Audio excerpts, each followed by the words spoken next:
We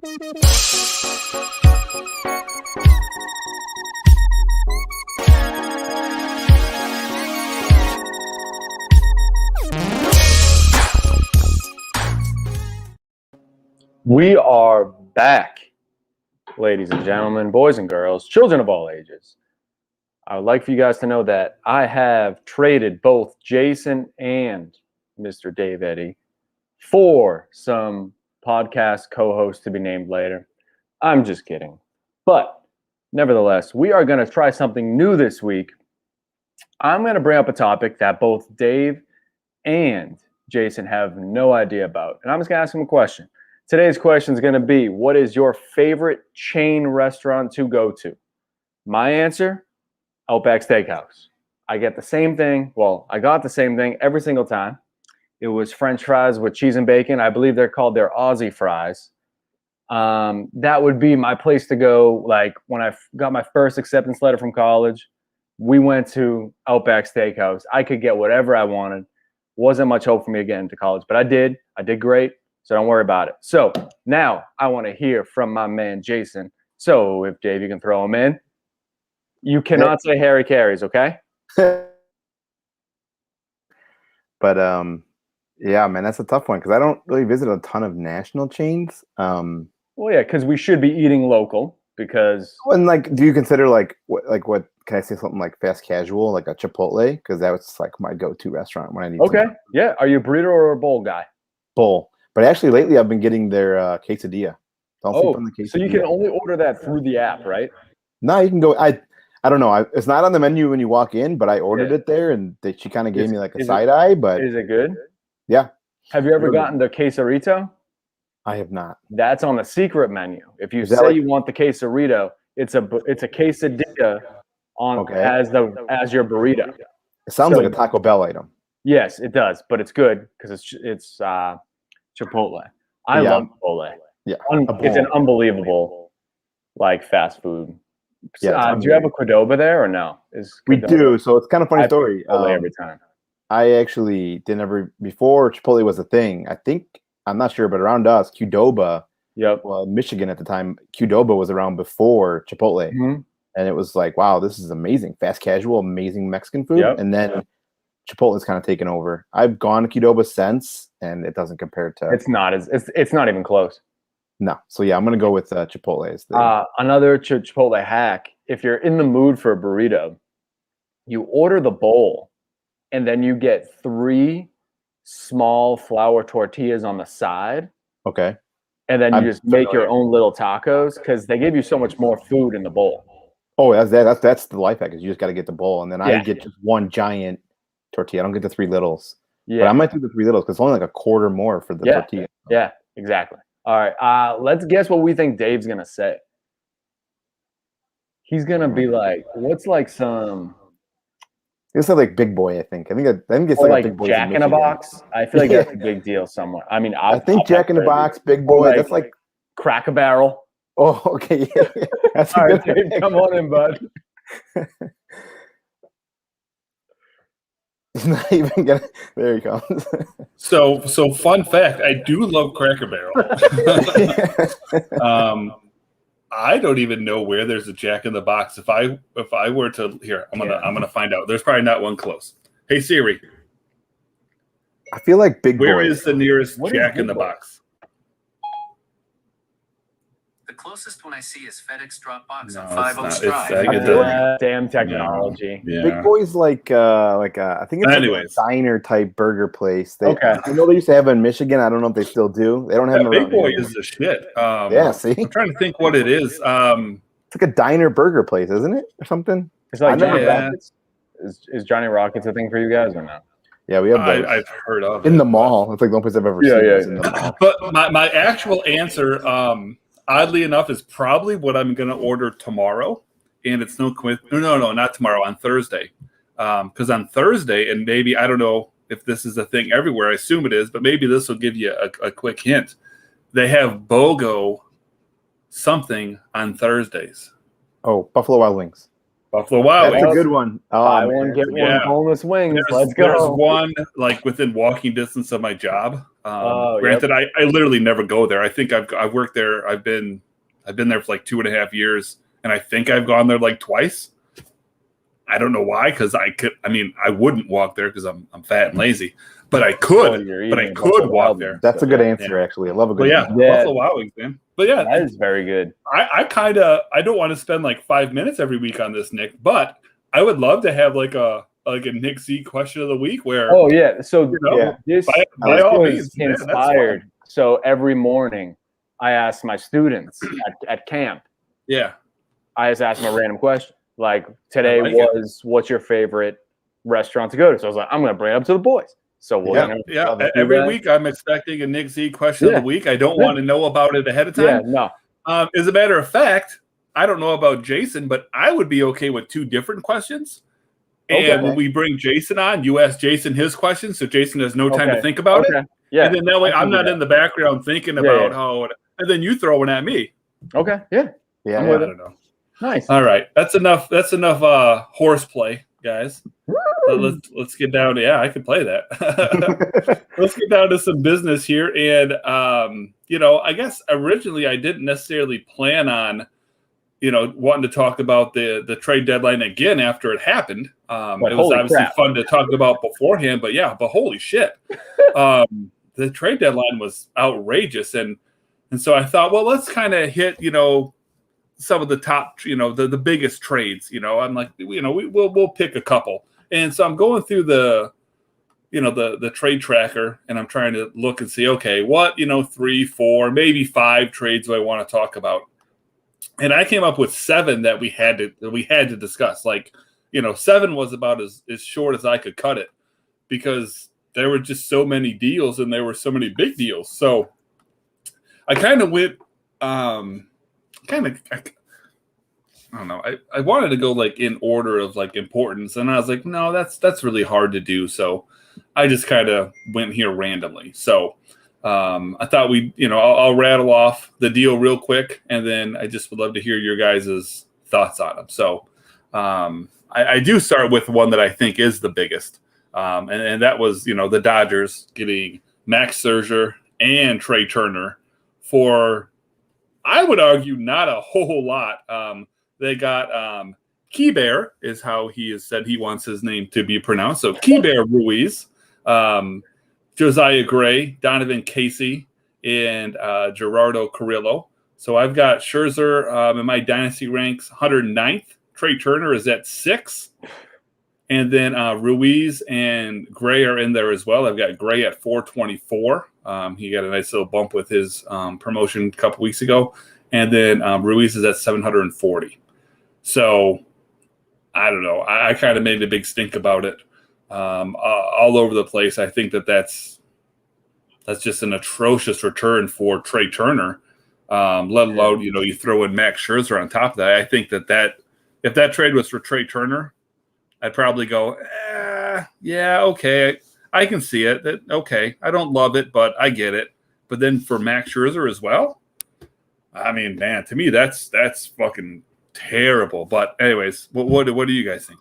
I'm going to start this one off just because I think Jason's going to have a lot of things to say about trades later. So I'm going to take the floor first on this one. So just some inside baseball, no pun intended, to the 30 Rock chat. We were throwing out names like Gavin Lux is going back to the Nationals. Maybe Justin May. He's hurt, but like it's value. Yeah, I would have bet you money that Lux was part of that deal. I would have bet you money. With Turner being the one trade, you're like, okay, it just works. I said it's Lux, and then what else is on top of Lux? Is it Lux and Ruiz? Is it Lux and Gray? Lux Gray?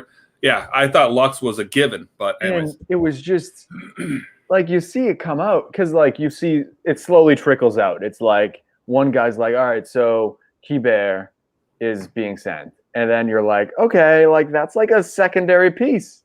That's not your 1A of a trade when you're trading a player. Top 10 player in baseball. A top 10 player in baseball. Yeah, he's not it's not a rental. So I know he doesn't have everyone could have paid this. Literally anybody could have paid this price. Yeah. The Red Sox could have paid it. The Cubs could have paid it. The Tigers could have paid it. You wanted Seattle to get him. Seattle could have easily paid it without even getting Max Scherzer, and they probably would have given them more. Yeah, I mean, who knew that they could have got Max Scherzer and Trea Turner for like Marte? Yeah. I mean, I wouldn't have done that, but well, maybe I would have. I don't fucking know, but either way, yeah, I don't know. It just didn't make sense. And I was like, there were some people in our chat that were like, well, like it's because of this many years of control. But like, dude, come on. It's a light return. I mean, and if your main piece is a catcher, get the fuck out. That's it. Yeah, just gonna echo everything you guys already said. I think, if they were just rentals, I think that's the biggest issue. Is Scherzer's a rental, but Trea Turner has a whole nother team friendly year next year. He's still arbitration eligible. So to get and then not only that, but the Dodgers traded in their organizational depth. I mean, like you said, they gave up a catcher. Wow, whoopee there. They have Will Smith entrenched there. And Diego Cartaya right behind him. So, I mean, Ruiz was – I mean, and I know that the Nationals shouldn't care, but, yeah, Ruiz was kind of a luxury piece, I mean, for being honest. And then same thing with Gray. If you're getting Scherzer, I mean, I imagine they're going to re-sign him, or they're sure as hell going to try. You didn't need Gray anyways. I mean, the Dodgers literally gave up. Like, they're like, who gives a shit? Here you go. This is what you want. I mean, they gave up nothing.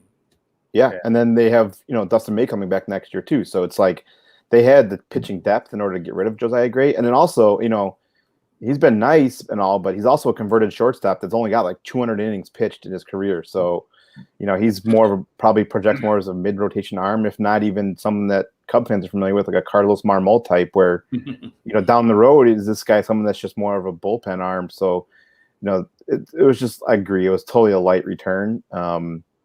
For a team to get rid of a top 10 non-rental baseball player for basically two guys is kind of crazy. And a no doubt Cy Young caliber pitcher.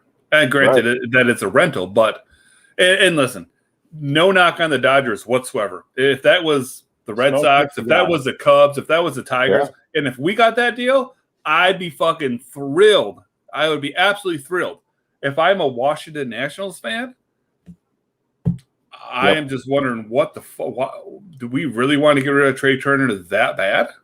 I knew you're trading Max. I get it.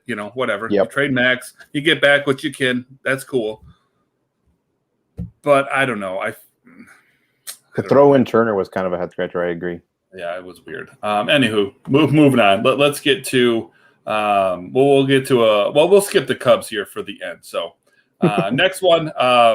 We'll do the Cubs all kind of in one big group, I think. Okay. Blue Jays, my second favorite team, acquired one of my dudes, Jose Berrios. And the return for him was actually a lot more than people expected, but I think it makes sense. They got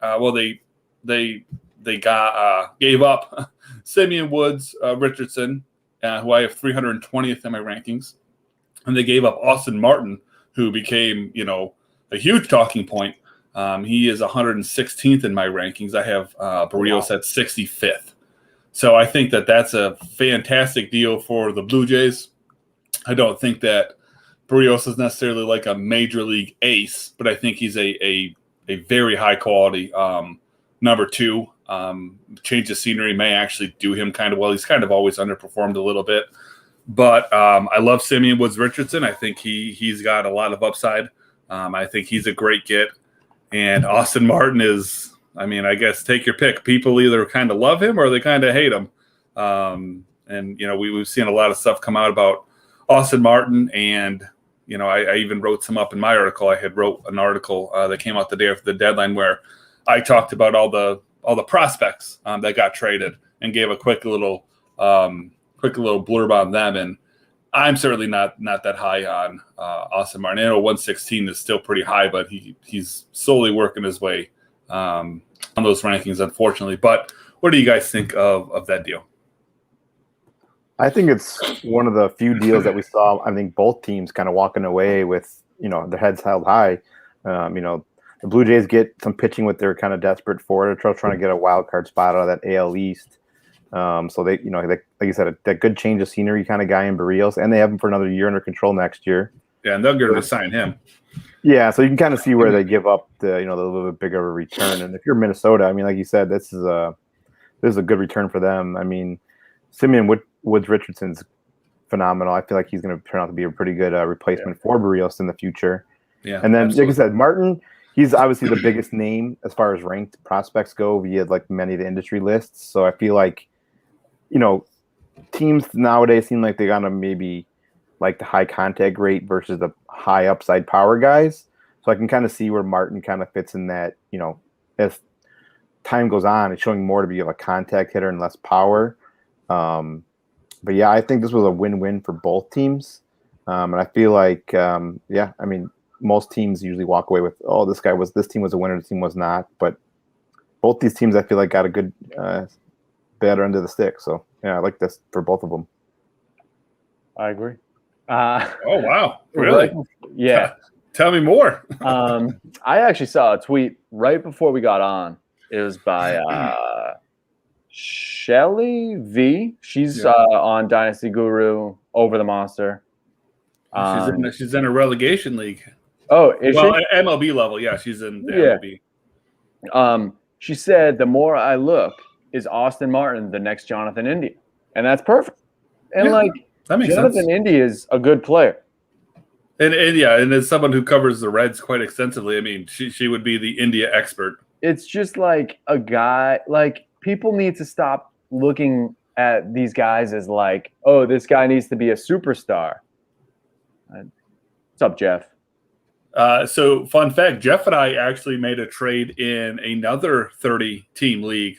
I'm trying to remember what I got from him. Anyway, I traded JD Martinez. Ooh. I got it was a team where it was win now, and Okay. I'm like 7th or 8th or something, and I'm too far behind to catch up. Jeff is, I think, 3rd, 4th, 2nd, somewhere in that neighborhood.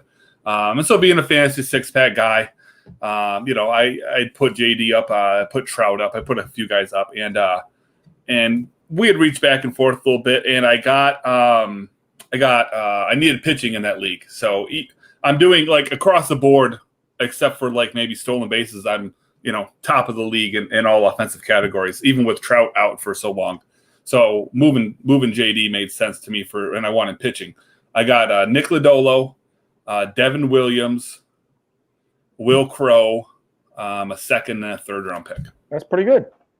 So that's a good return for JD. Yeah, and he needed a bat. So he got a bat that isn't like he's old. I mean, JD is what, like 30, 31, 32, 33. He's not too old. He's not been great recently.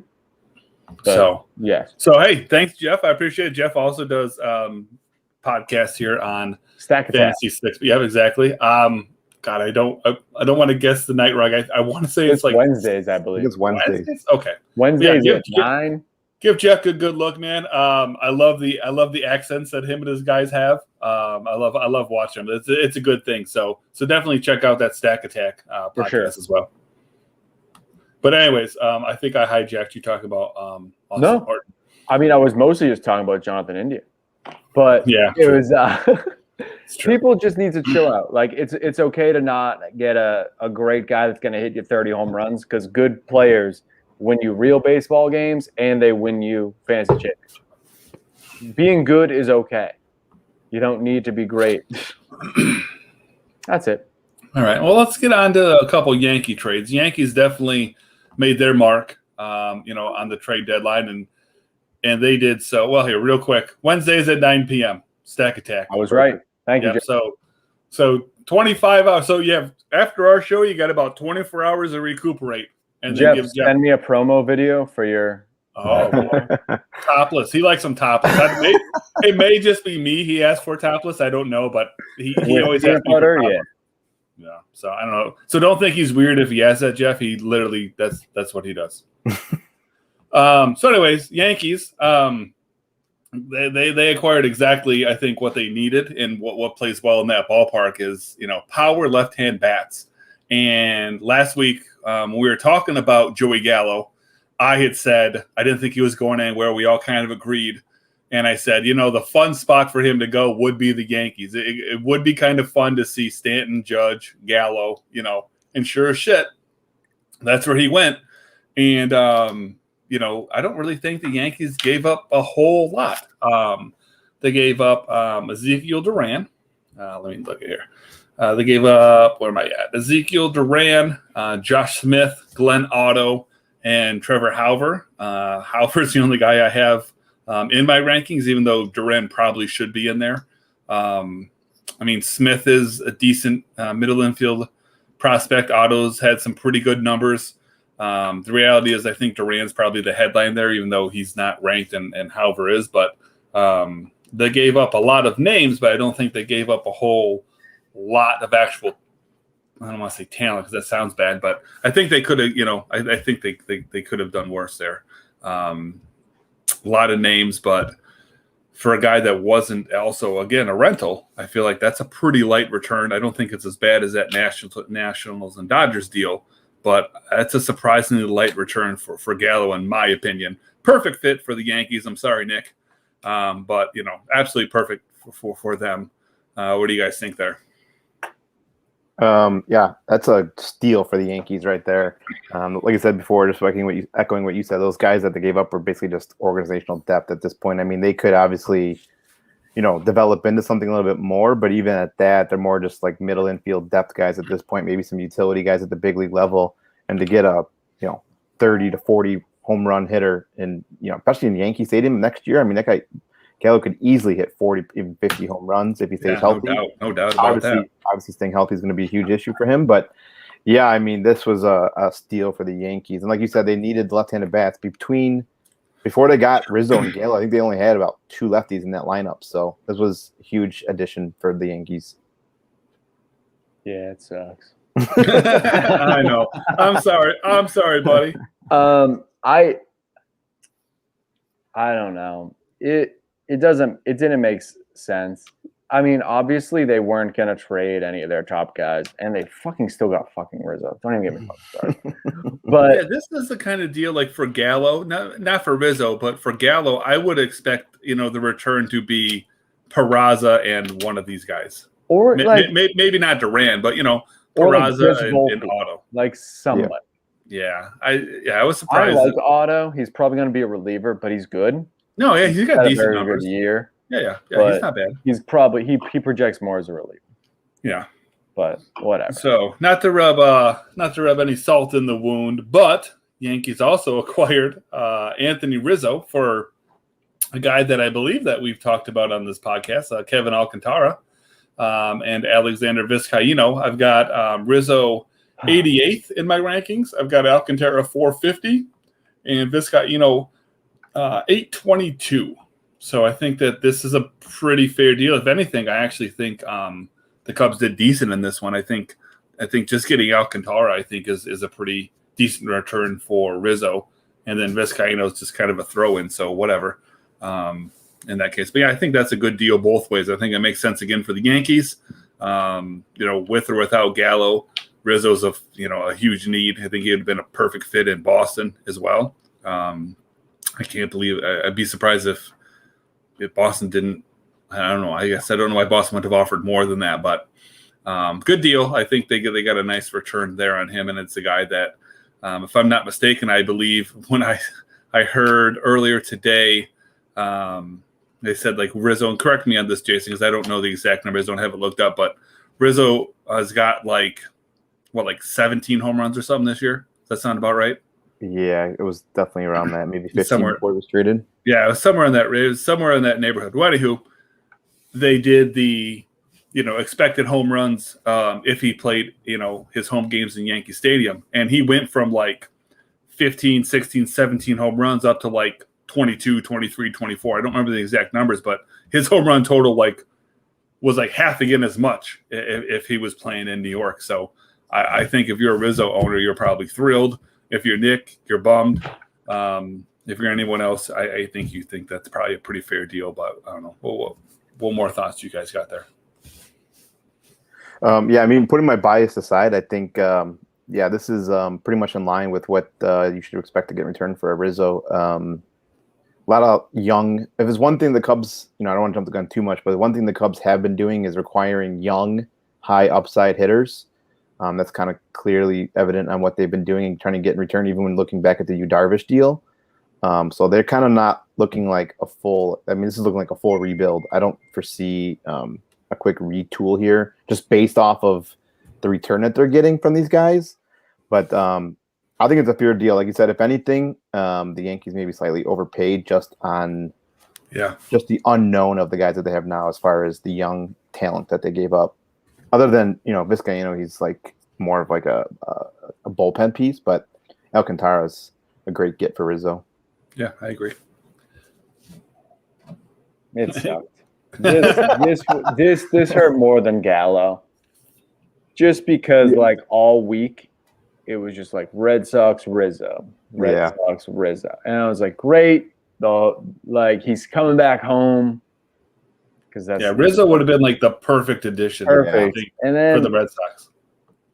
It's just they didn't get a first baseman at all. They got Kyle Schwarber. Yeah. Oh boy. Don't even poking the angry the sad boss. I'll tell you, the highlight of the whole Rizzo thing getting traded for me was I saw Cubby had posted a picture of Rizzo wearing a FSU shirt. So you talk about a kick in the nuts. Yeah. Yeah. At least it wasn't a Florida shirt, right? Yeah, boy, Cubby got double kicked in the nuts. His Cubby got dealt, and he was wearing an old shirt. Yeah. Ay.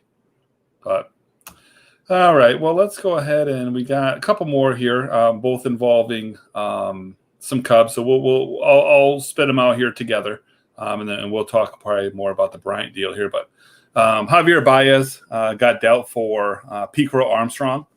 And Kris Bryant got dealt for Alexander Canario and Killian. I don't think that the Bryant deal is that big of a deal. I do like Canario quite a bit. I think he's a nice piece. Being a rental, I think that's the right price for Bryant. Javier Baez, on the other hand, he got a very nice return. I love Crow-Armstrong. Let's see, Crow-Armstrong here for me. Where the hell is my note on him? He is 241st in my ranking. So other than Austin Martin, he's kind of pretty much the highest ranked prospect. So I think that's an absolutely fantastic get for the Cubs. And then I kind of skipped over. There's been so many goddamn trades. I kind of skipped over the other one too. Craig Kimbrel. He got a hell of a return as well. Craig Kimbrel got Nick Madrigal, who I never in a million years would have thought that they were looking to trade, especially for what's probably going to end up being their eighth inning guy.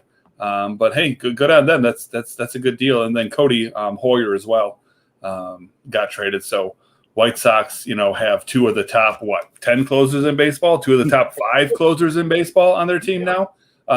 So hell of a get. I don't mind that they paid Madrigal.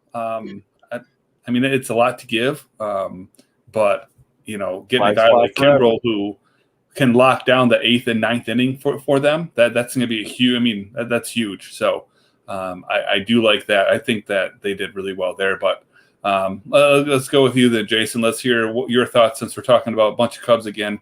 We're talking Baez, Bryant, Craig Kimbrel. Sure. We'll just start some quick notes on the Kimbrel deal. I think a lot of that had to do with the Sox. Madrigal's hurt for the year. The Sox obviously see the road to the World Series is, looking to go through Chicago. So, I mean, they basically have that AL Central lined up. Madrigal's hurt for the year, so why not? Obviously, they don't maybe see future plans for him, but they want to win now. So it was kind of a maybe, especially an old school manager like LaRusso, they want to shorten the game. The Penguin. Yeah, exactly. That was funny. Yeah, you get an 8th and 9th inning guy that look like you running, Dave. Oh my God, yeah, me running the B-dubs to get Boga wings. Yeah. So yeah, I love that return for Kimbrel. Again, obviously, I'm biased again here, but the Crow-Armstrong return for Baez, a guy that's striking out 30% of the time. And obviously it hurts the Cubs a little bit, but not really because he's hurt this year. So maybe kind of lowered his price tag a little bit. But me, and this is this might be way off in the long run, but this is got shades of Jared Kelenic to me. all over the place. Yeah, I mean, I've seen Armstrong is going to be good.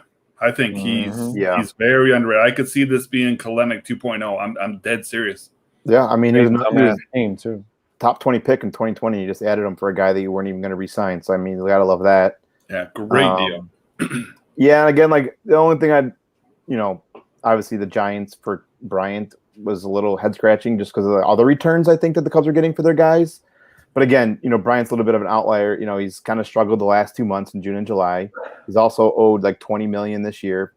So I can guess you can kind of see where the lower return came from KB. But even the two guys that they got, like you said, the Canario, another, again, if you look what Jed's doing, he's just requiring all these super young, high upside players. Love it, Cubby.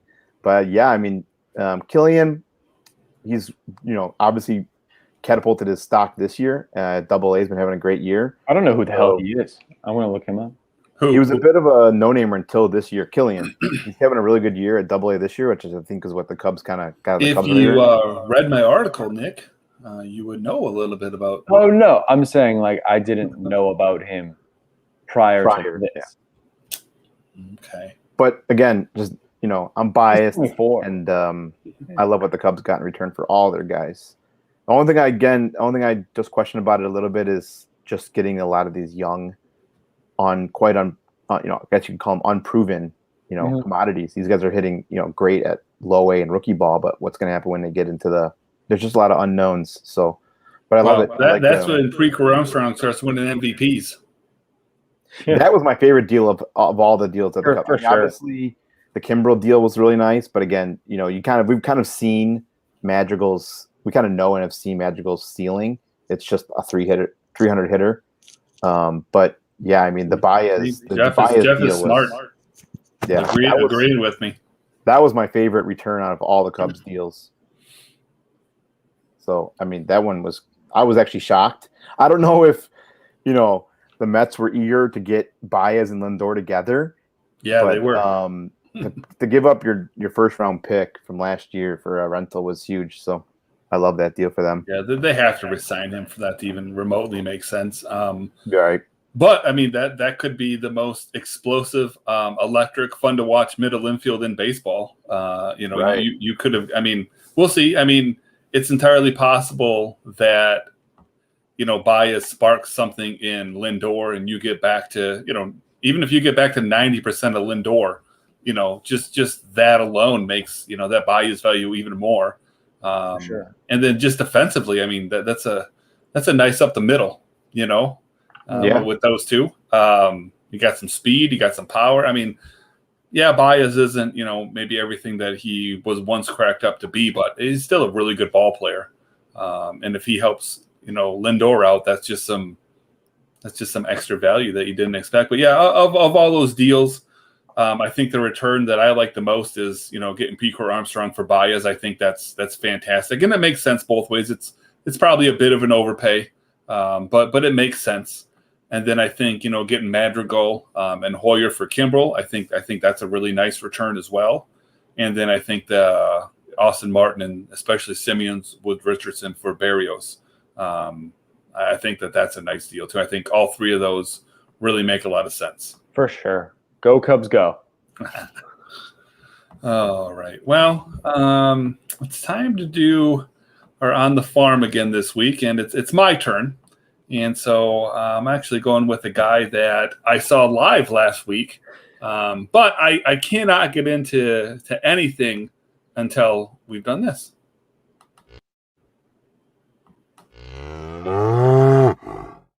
Down on the farm.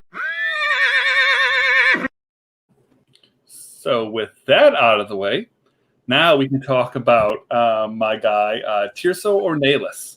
He's 910th in my Dynasty rankings.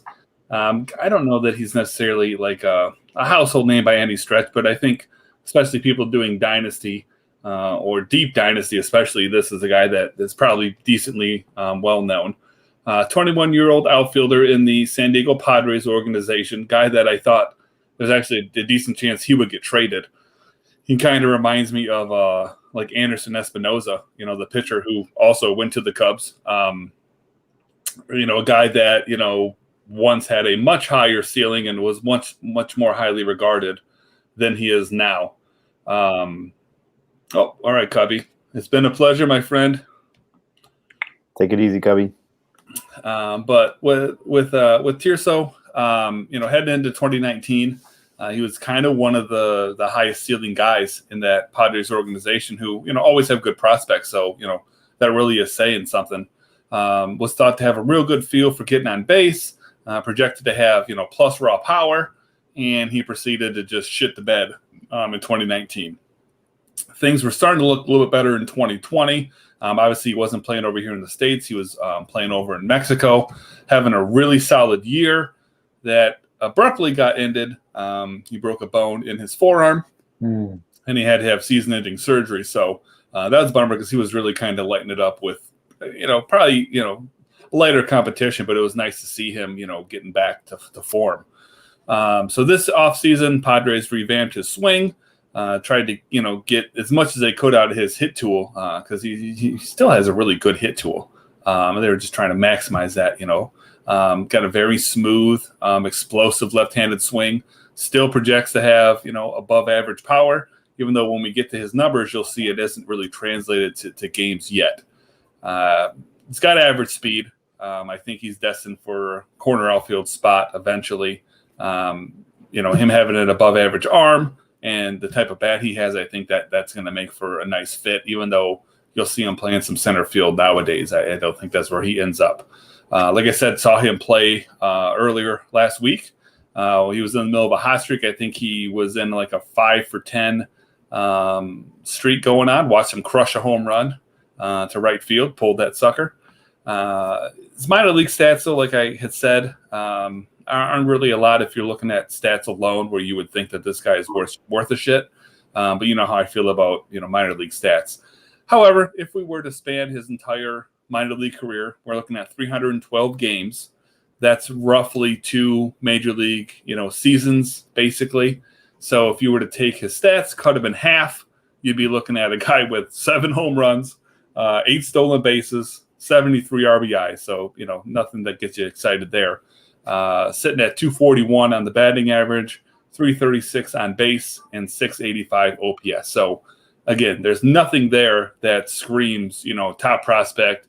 You got to go get him, But at the same time, he's not that far removed from being a pretty highly thought of prospect, even if, not super highly ranked, just because he did have, that huge ceiling.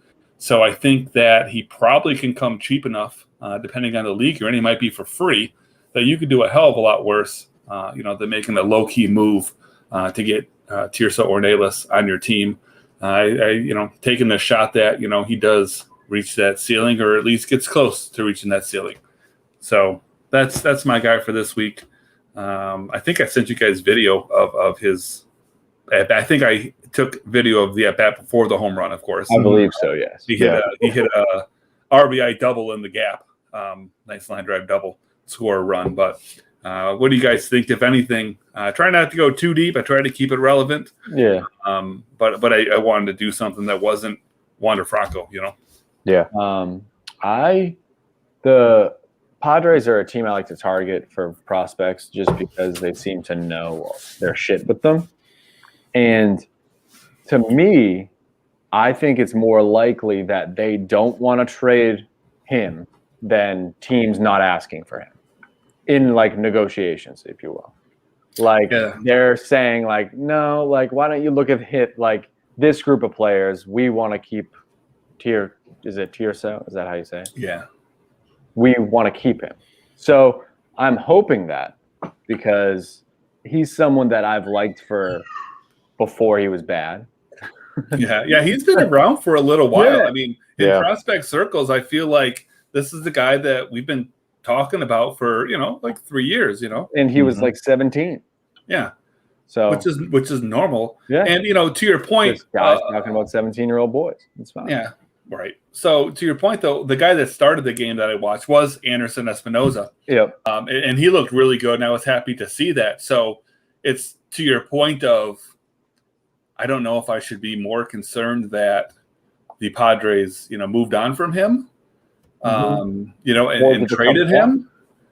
Or does that mean that, the Cubs are interested in and see something? I'm sure it's a little bit of both, but right. I was a little bit torn on seeing him traded because I don't know which side of the fence, because he's been back this year. He's actually pitched really well the last 3 or 4 games. He threw pretty darn good last week when I saw him. I mean, he didn't dominate. He had one, not even bad inning, but one inning where, it wasn't smooth. The rest of the way, he looked great. So I was excited to see him healthy and pitching well. So interesting, like I said, I thought there was a good chance that Tirso was going to get dealt as well. But yeah, what do you think, Jason? Yeah, just real quickly, a lot of things I was going to bring up you already talked about. But yeah, I mean, he was someone that I still actually own in one of my deeper dynasty leagues because, like you said, at the 3 years ago, he was thought of as a high upside guy. And just haven't really seen the power translate. However, he does have 25 doubles that leads Midwest Central League. So if he can I think he seems to be like one of those guys that if he could just, maybe take on maybe a higher launch angle somehow. I know they've already readjusted as a swing. I don't know if it was to get more higher launch angle. If he can get some, launch angle on that bat, I mean, he's easily in the 20 home run guy. So yeah, he's a big dude. I mean, when you see him, he's not small. He's got a little bit of speed, but it's a power just that hasn't translated to the game yet. And exactly. And a lot of times, and we've talked about this before, especially when we're talking about like ISO, I think, guys usually progress from hitting a lot of doubles to turning those doubles into home runs. Exactly. And so to your point of, he's hitting for a lot of doubles, those will probably, turn into some home runs. And it's just funny that a guy that has, a pretty good power profile has hit 14 home runs in basically the equivalent of 2 major league seasons. Mm-hmm. But again, another reason why, good or bad, I try not to put a whole lot of stock into minor league stats because guys are either still developing a lot of times, right? Or especially when it comes with pitching, it's not uncommon for even, your top pitching prospects to say, all right, next 3 or 4 games, I need to focus on my changeup. I'm going to throw this motherfucker 60% of the time, and I'm going to get a feel. I'm going to get a changeup. I'm going to throw it in a game. So he might get knocked around a little bit, and you go, man, this guy just gave up 6 runs, and last game he gave up 4, and boy, he's getting hit around lately. What's going on? Well, maybe nothing, and that's the thing. When you just look at the box score, you don't know that, and you don't realize these things. And hitters will do the same thing. Hitters will be working on, I'm really trying to work on going the opposite field, and so all of a sudden they start making weak contact, or things start going sour. And the reality is they're making themselves a better player. Mm-hmm. Just you're not seeing it right then and there. You'll see the fruits of those labor down the road. So, and that's happening all the time. It's not too often that you got minor league players of any caliber who are just going out there and they're just playing baseball. They're almost all working on something. It's just a matter of to what degree, are they working on it, and how big of a change is it for them. So when I say I take minor league stats with a grain of salt, that's the main reason why is, they're not just out there giving it their all, they're working on stuff, I guess is the best way to put it a lot of times. And you don't know that, because how could you, guys do that at the big league level as well, but it's not like at the minor league level where that's just constantly happening, and oftentimes to a very high degree. Absolutely. Perfect. All right, boys. Well, it's been a pleasure. The trade deadline is already one of my favorite times of the year, but this year especially was quite a treat. And as I mentioned in my article, I think the main reason that we saw so much more activity this year than we would, in years past, really, is there was no post-waiver deadline. Mm-hmm. So if you didn't get a guy, on the trade deadline, there was no, well, we'll just wait for Jonathan Scope to clear waivers. and then we can do something for him. So you aren't getting any of those, and not that you would see a ton of high impact post waiver moves, but you would see guys that were worth a shit. When Red Sox missed out on this stuff and the Yankees didn't. I know, I'm sorry, but you would see the Red Sox now turn around and say, oh, okay, we need to fill this first base hole. We missed out on Rizzo. We missed out on this. We missed out on this. A guy like a Schwarber. Well, yeah, well, whatever. So, but that may be that would be a time where now once everyone passes through waivers, now they got a couple more weeks. To look and say, okay, now what else is available, and let's make a move to get a guy like that. Maybe they could have ended. Well, they went to get a Luke Voigt. I was trying to think of a guy they would have got. No way the Yankees would have traded him Luke Voigt, but you get the point. Somebody, maybe a scope all of a sudden becomes available again. Yeah. I doubt it, but I think that's why we saw the activity level that we did. It was now or nothing. For sure. All right, gents. It's been a pleasure. Nick, Yep. I do look forward to your question next week, whatever it may be. I actually have one last thing to say. Oh, okay. I have to come clean to our valued listeners. Uh-oh. You two know this. Uh-oh. I made a trade this last week in 30 Rock. And I'm trying to remember what it was, but yeah. CJ Abrams for Jaron Duran and a shortstop by the name of Jose Barrero. Oh, you're a douche. No idea that this was Jose Garcia until after I made the trade. I literally was just like, oh, I've seen this guy on Twitter. Like, he's been doing well. Nice. But you know what, though? That does remind me of something. I need to do this. So, Nick is fired.